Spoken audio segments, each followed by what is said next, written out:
Imagine a world where the most vulnerable are preyed upon in the most heinous ways, where innocent lives are snuffed out to fuel a ruthless criminal empire. This is the chilling reality exposed by the recent arrest of a female cartel leader known as La Diabla, whose operations have sent shockwaves through both the U.S. and Mexico. But here's where it gets even more disturbing. Her alleged crimes didn't stop at baby trafficking. They extended to organ harvesting, a macabre trade that has left communities terrified and authorities scrambling to respond. Martha Alicia Mendez Aguilar, a high-ranking member of the Jalisco New Generation Cartel in Mexico, earned her nickname La Diabla, or She-Devil, for a reason. According to federal authorities, she lured impoverished pregnant women to isolated locations under false pretenses, only to perform illegal C-section surgeries on them. And this is the part most people miss. These procedures often resulted in the mother's deaths, their bodies stripped of organs to be sold on the black market. The newborns, meanwhile, were trafficked to U.S. couples for upwards of $14,000 each, as reported by CBS News. https://news/baby trafficking ringleader Cartel La Diabla. But here's the controversial angle.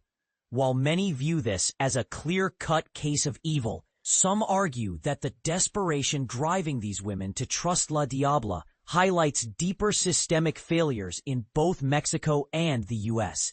Is this solely a criminal issue or a symptom of broader societal neglect? The Office of the Director of National Intelligence, https://index.php/newsroom press releases/press releases 2025-4115 PR 3225, frames it as a terrorist operation. But what does that classification really mean for the communities affected? Joe Kent, director of the DNI's National Counterterrorism Center, emphasized the broader implications.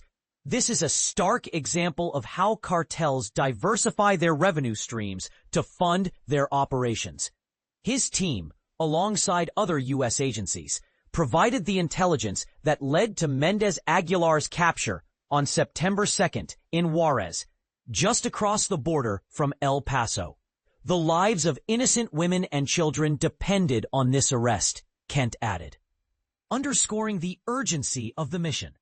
Mendez Aguilar remains in Mexican custody, and the investigation into her trafficking ring is ongoing, according to senior intelligence officials.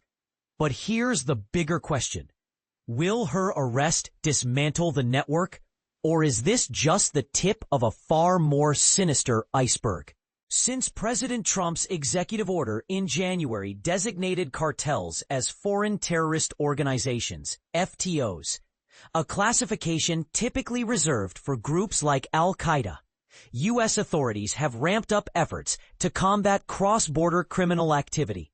The Jalisco New Generation Cartel was added to this list in February, granting the U.S. expanded tools like intelligence sharing, sanctions, and military support. But here's where it gets controversial. While some applaud this aggressive approach, others worry about the potential for overreach. Are we blurring the lines between criminal justice and counterterrorism? And what does this mean for the already strained U.S.-Mexico relationship? As the investigation unfolds, one thing is clear. This case is a stark reminder of the dark underbelly of global crime and the lengths some will go to exploit the most vulnerable. What's your take?